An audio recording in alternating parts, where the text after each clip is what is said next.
Alright, this is the video for Honors Algebra 2, Powers of Binomials. So we're going to start off with an example that we've seen before a little bit, kind of at least somewhat x plus y quantity cubed. So like we did earlier in the year, you would take this one and split it off into 3, x plus y, x plus y, x plus y. And then the earlier one, you would FOIL out the first two. So I'm going to go ahead and do that. We have x squared plus 2. There we go. That's a terrible 2. Let's try that again. 2, much better. xy plus y squared times still all by x plus y. Now, where this differed from the one earlier was when we had complex numbers, we could clean up the y squared on the end and it'd still just be 2 FOILs. Now, you see you have a polynomial times a binomial, or a trinomial times a binomial. So it's a little nastier, but you would do it the exact same way like you did the earlier lesson. So I'm going to go ahead and just go straight to the final answer, just kind of move the video along. It would be x cubed plus 3x squared y plus 3 xy squared plus y cubed. And then that would be your final answer. You'd have 4 terms. Notice how you have a power of 3 here, but we have 4 terms down here. That becomes important today. But that's kind of what this video is going to be about. It's going to be taking binomials to other powers besides just 2 and expanding them out. Now, when I say that, we're not talking just 3. We're talking, powers of 4, 5, 6, 7, 8. We can go on and on about how big of powers we're talking about. Which means there has to be another way, right? Because I'm not going to make you do x plus y times x plus y times x plus y, 10 times or whatever it may be. So there's got to be a simpler way to do it, and there is. And that's what we're going to learn here. So we have this slide here. And hopefully this explains, the top word, which is Pascal's triangle. Pascal's triangle comes from, I believe it was the Chinese figured this out, and they call it, and they just developed it and discovered it. There's a correlation between expanding binomials through their powers and their coefficients, and so that's what this slide is going to kind of talk about. So it starts off with the top one. You go have x plus y to the 0 power. Well, we know anything to the 0 power is just 1. So that's easy enough. And remember, you're talking about the coefficients here. So x plus y to the first is just x plus y. So that'd be a coefficient of 1 and 1. Make sure I'm kind of lined up here with the binomials themselves. And then if you go down to the square, if you would FOIL it out, the coefficients on that, if you do x plus y times x plus y, the coefficients would be 1, 2, and then 1. And then we just did, an x cubed, and we look back at that, your coefficients were 1, 3, 3, and 1. Okay, so now maybe you're noticing a little bit of a pattern. And this pattern holds true for if you keep going through the triangle. So you have ones down the left side of it, ones down the right side of it, and then these middle ones here are made up by taking and adding those two together. So 1 plus 1 gives you 2. 1 plus 2 gives you 3 here. 2 plus 1 gives you the 3 here. So then your next one, the 4, is going to be 1, 4, 6, 4, and 1, like that. 1 plus 3, 3 plus 3, 3 plus 1, like that. And then your fifth power would be 1, 5, 10, 10, 5, and 1, like that. And, same deal. The 1's down the end, but then 1 plus 4, I'm getting kind of sideways with it, but you get the point. 4 plus 1, and then the 1 tags down below. And then they discovered that, this triangle keeps on going throughout every single power, of the binomial. So 17 to 25, all the way through. so how to make Pascal's triangle is a good thing to know because it will help you to the point.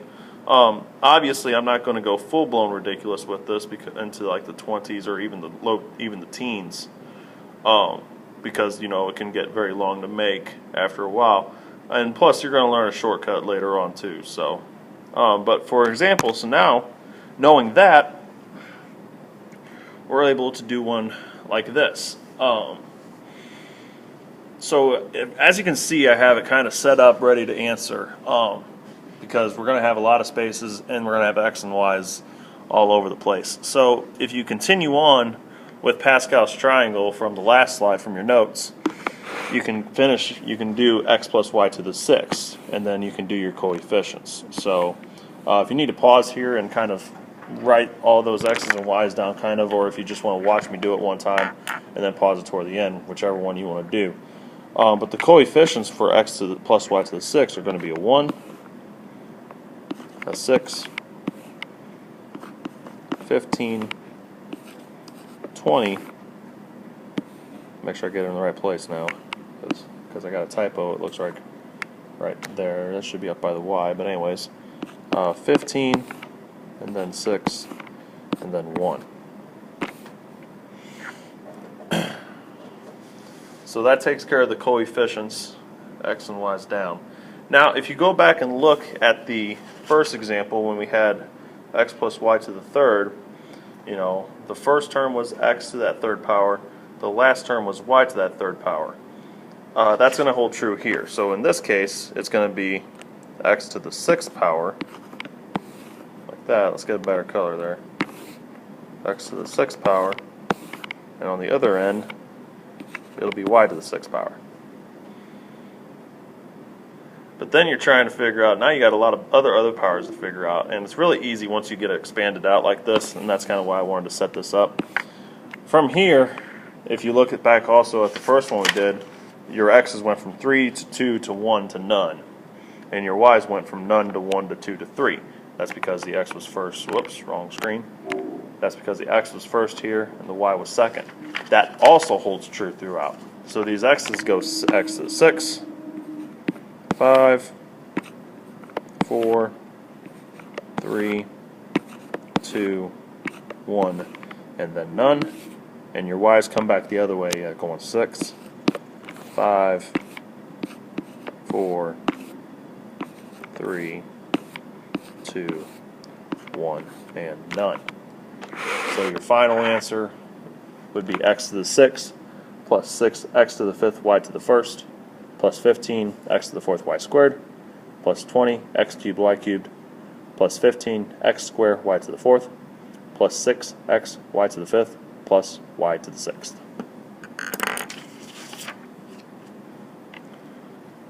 So as you can see, they are very much very intent. They're very long answers, obviously. So you won't have to expand them out a whole lot by hand or too often by hand. And like I said, we are going to learn eventually kind of a shortcut, but there will be some length to these answers. It is a little bit of writing, but that's just part of the type of problem we have. So then I kept this one so to show you when it's a negative instead in the middle of a positive. Everything stays the same as far as that goes. If you expand that out, your coefficients stay the same, all your powers stay the same, since it's just x plus y versus x minus y, still to the 6th power. The only thing that changes are your signs, and your signs work in this manner where they alternate. So think about it if you had it expanded out. X times x would be x squared times another x times another x times another x. So that would still be positive x to the 6th. And the way it works out is your next term would be negative. So that's where your sign changes, 6, x to the 5th y. Then it goes back to positive, and your coefficients from Pascal's triangle keep going. Your x powers keep decreasing. Your y powers keep increasing. Then you go to a negative, and your next coefficient from Pascal's triangle, x cubed, y cubed. Hey, we're halfway done now. Then back to a plus, back to that 15.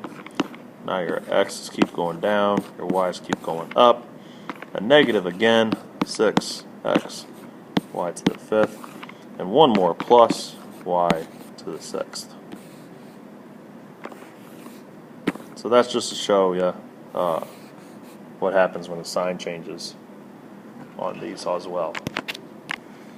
Okay, so like I said, there is a shortcut to figuring these out as far as your coefficients go, instead of writing Pascal's triangle all the way down throughout the triangle, so you don't have to write a huge, 12-row triangle for it. And that's called the binomial theorem.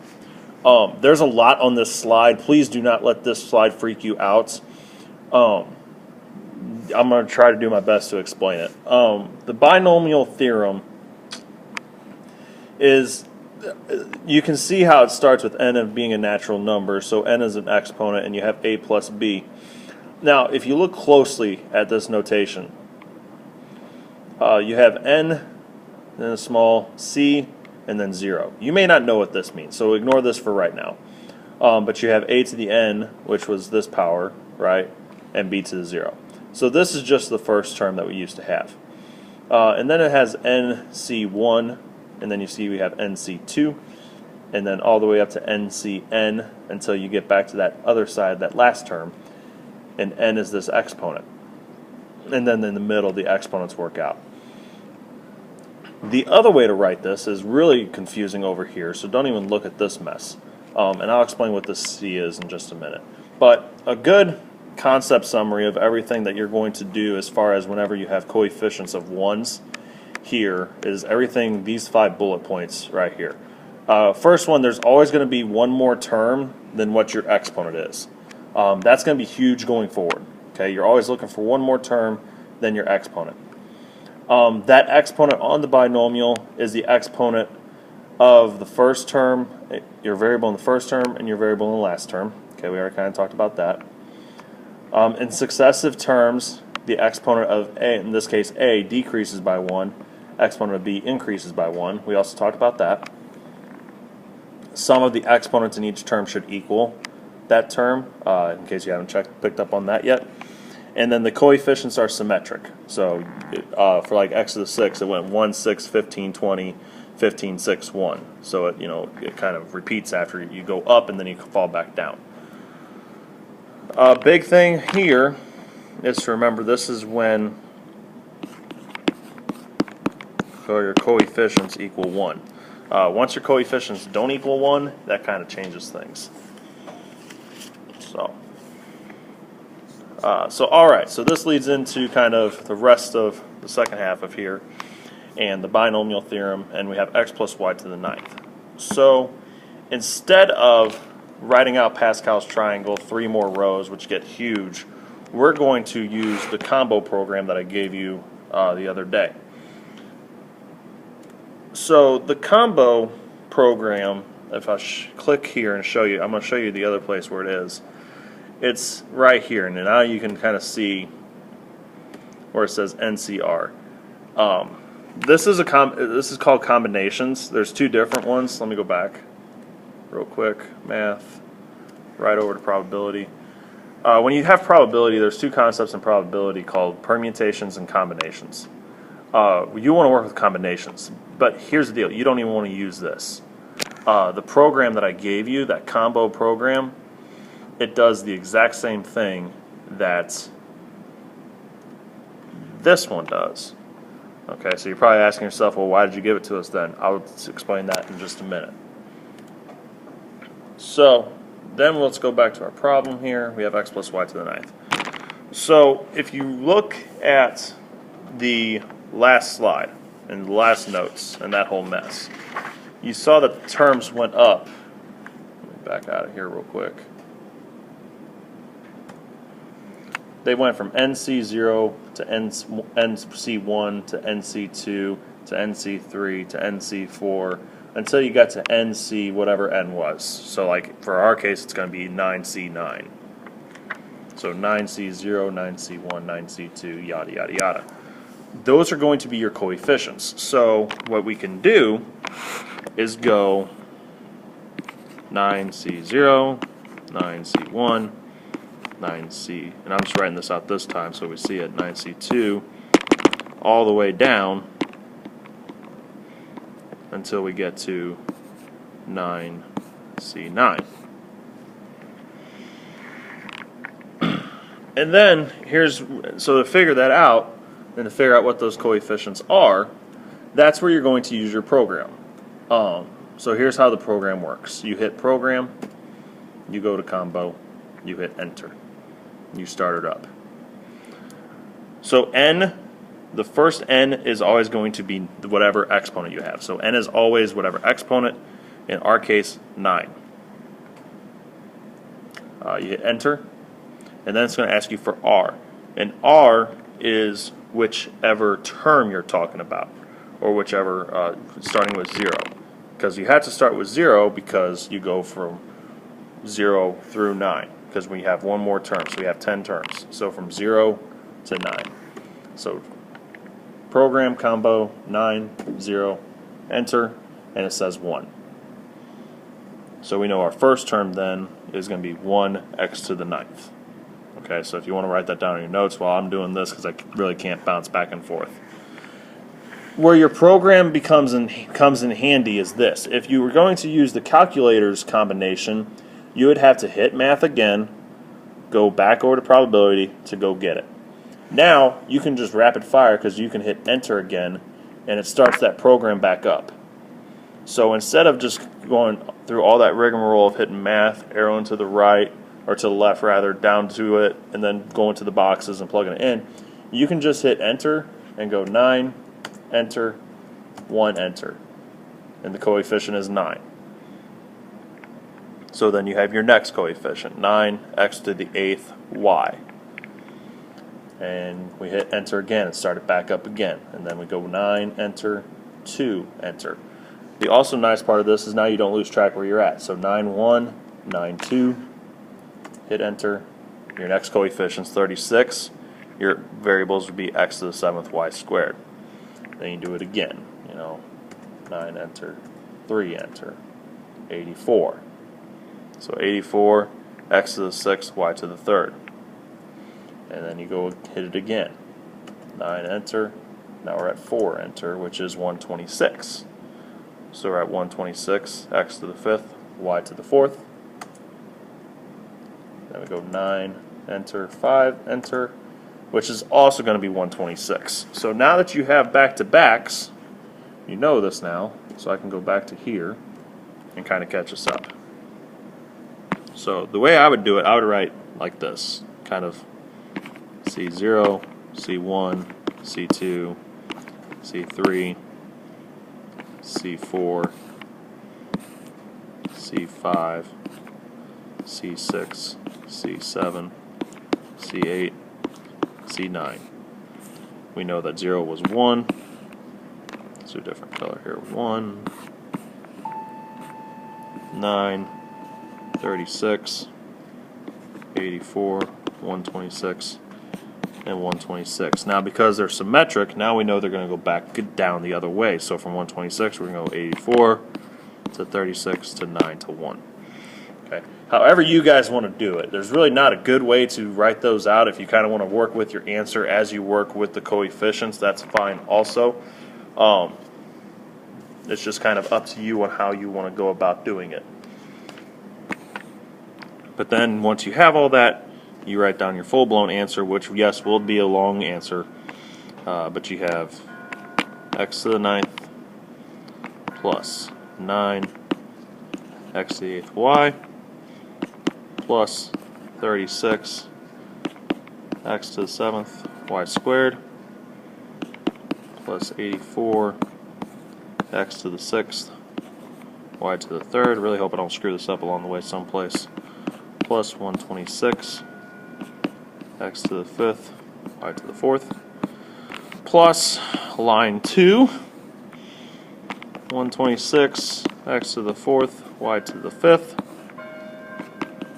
plus 84 x cubed y to the 6th plus 36 x squared y to the 7th plus 9x y to the 8th plus y to the 9th. Okay, so then the last thing we're going to do here, we're going to find specific terms. So this is kind of more so my way of seeing if you guys know this versus having to have you guys expand everything all the way out every single time. So you're going to find the 5th term of x plus y to the 11th. This is where you have to remember kind of all the little things about this.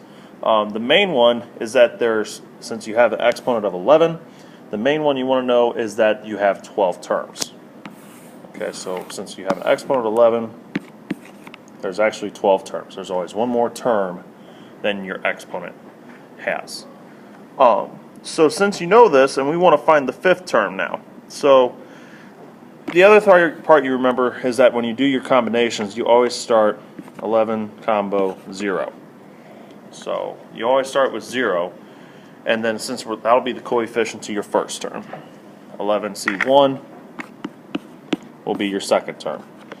11C2 will be your third. 11C3 will be your fourth. And 11C4, that guy is going to be your fifth. Okay, that guy is going to be your fifth. So we know that 11C4 is your 5th term coefficient.